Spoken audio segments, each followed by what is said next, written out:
Samo nam se javim da smo stigli na Filološki fakultet i pošto smo tako dobri u šprehanju nemačkog, došli smo do republičkog nivoa. Pogledam sliku ove kosovke devojke.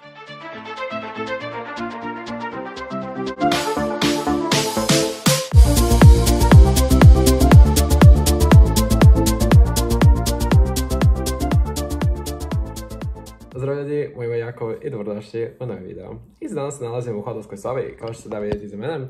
Odnosno, danas se nalazimo u BG-u, u našoj neprirodnoj sredini. Ono što sam htio da kažem jeste da danas se nalazimo zapravo na takmičenju i pošto smo tako dobri u šprehanju nemačkog, došli smo do republičkog nivoa koji se država sutra, tako da, eto, odlučio sam da snimao i jednonoćni vlog, odnosno dvodnevni vlog u Beogradu, pošto će biti, eto, dosta stresno, iako trenutno nije stresno, ali bit će sutra. Danas je petak, danas je...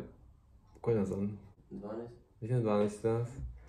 Danas bi trebalo da je 12 i sutra je 13, odnosno sutra je subota kada je takmičenje na Filološkom fakultetu. I da, održava, mislim, društvo za strane jezike, a engleski je u nedelju, tako da, ali pošto ja nisam na engleskom, nego sam samo na nemačkom, ja ću da već sutra uveče budem kod kuće. Tako da, u principu je da odlučim da vas povedem na ovo moje dvodnevno putovanje u Beogradu.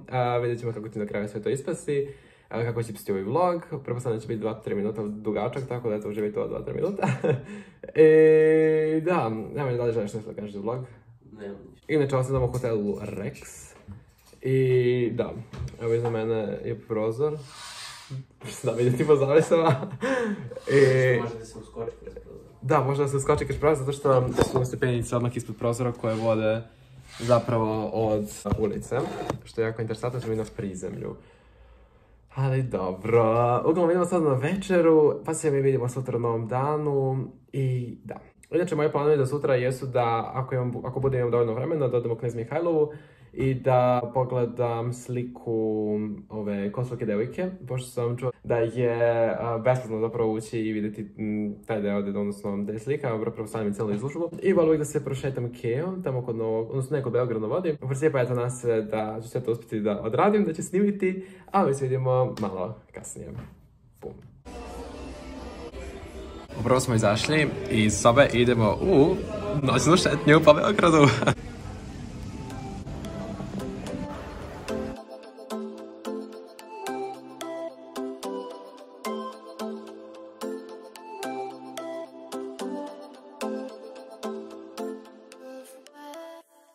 Sada vam se javim malo kasnije, izašli smo napolje i htio sam da vam se javim zato što smo eto izašli napolje. To ću vam pustiti omanju montažu koju sam snimio dok smo ovako se šetali do Knez Mihajlove u kojoj smo trenutno i mislim da idemo do kraja, do Goethe instituta. Mislim da ćemo da završimo našu rutu, posle moramo da se vratimo nas u hotel kako bismo što pre legli i bili odmori za sutra, pošto se budemo fazno u 7 ili tako nešto. Hoće da kažeš ćao za vlog? Ćao. Ljudi, mi smo stigli u našu sobu i samo sam želeo da vam se javim i da vam kažem da smo se prošetali kao nikad u životu po Beogradu. Bukvalno, pošto ako niste bili u hotelu Rex, to je jako blizu generalno do Sarajevskoj ulici zapravo, tako da je manje više blizu i Terazijama i Knez Mihajlove i tako to. Mislim, pazite, mi smo pešačili možda oko 30-40 minuta samo do tamo. I tamo smo možda pravili oko pola sata, da bismo se na kraju vratili, bukvalno smo se izgubili, onda smo se vraćali i to, tako da nam trebalo skoro sat vremena da se samo vratimo do hotela iz Knez Mihajlove. Iz Knez Mihajlove, što uopšte nije bilo zgodno, s obzirom da je sada pola 20, a da za 7 sati treba da se probudimo kako bismo sve postigli da sredimo.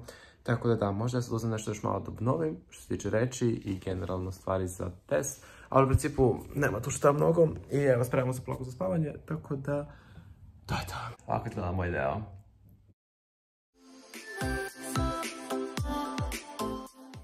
Zdravo svima! Znači, dobro jutro. Trenutno je 10 minuta do 7. Mi smo se probudili pre jedno 15-20 minuta. I sada se spremamo za doručak koji kreće tačno u 7.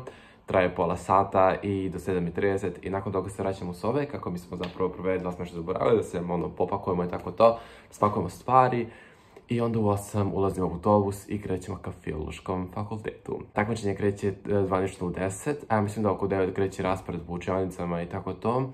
Ne znam, možda bude neki kao svečan akademiju prijema svih takmičara, ali eto, pouzdano znam da u 10 kreće zvanično izrada testa. Ali kada je reč o izradi testa, onda će da traje, mislim, sat vremena. Radi se prvo ta 3 dela i onda nakon se posle sve to rangira. I ako imate dovoljno poena, proćete i na usmeni deo koji je zakazan za 2-3 sata nakon tog prvog pisanog dela. Evo kako izgleda naša soba. Ja shvatio sam da ja zapravo nisam ni snimio room tour, tako da ću snimiti malo kasnije ako ne zaboravim. A ako zaboravim, ne znam. Evo mogu ovako čisto tamo snimim, bukvalno tamo se ulazi, ovako ovdje je WC i ovdje su spavaće sobe, odnosno spavaće soba jedna. Imamo 2 kreveta i imamo ovdje neki sto, ovdje sam ja stavio telefon da snimam i ono što je jedino čudno kod ove sobe je to što bukvalno neko može da uđe kroz prozora ukoliko je on otvoren, zato što ove stepenice vode do početka dole ulice, sad da vam pokažem. Bukvalno, evo je ulica dole. Uglavnom idem se da se spremam, a mi se idemo malo kasnije.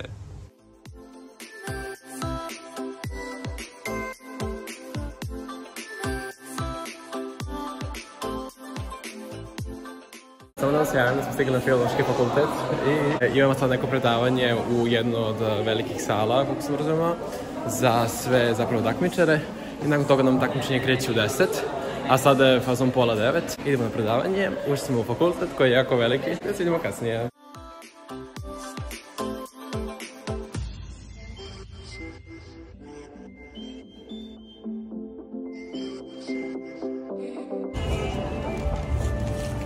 Zdravo ljudi, sada da se javim, smo završili sa takmičenjem. Prošlo je valjda okej, samo je pa lako nego okršla.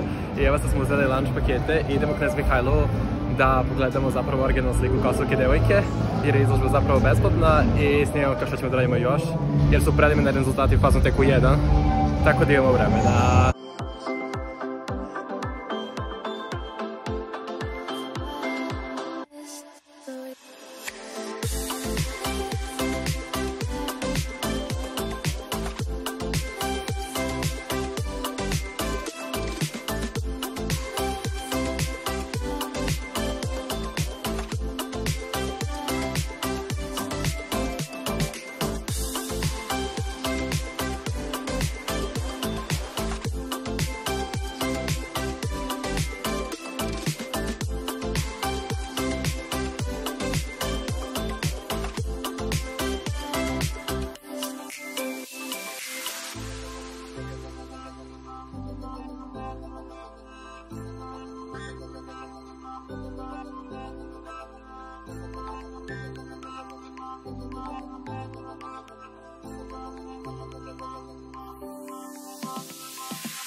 Zdravo ljudi, sad da vam se javim i da vam kažem da sam upravo sad do Vozić i da se vozim po Kalemegdanu.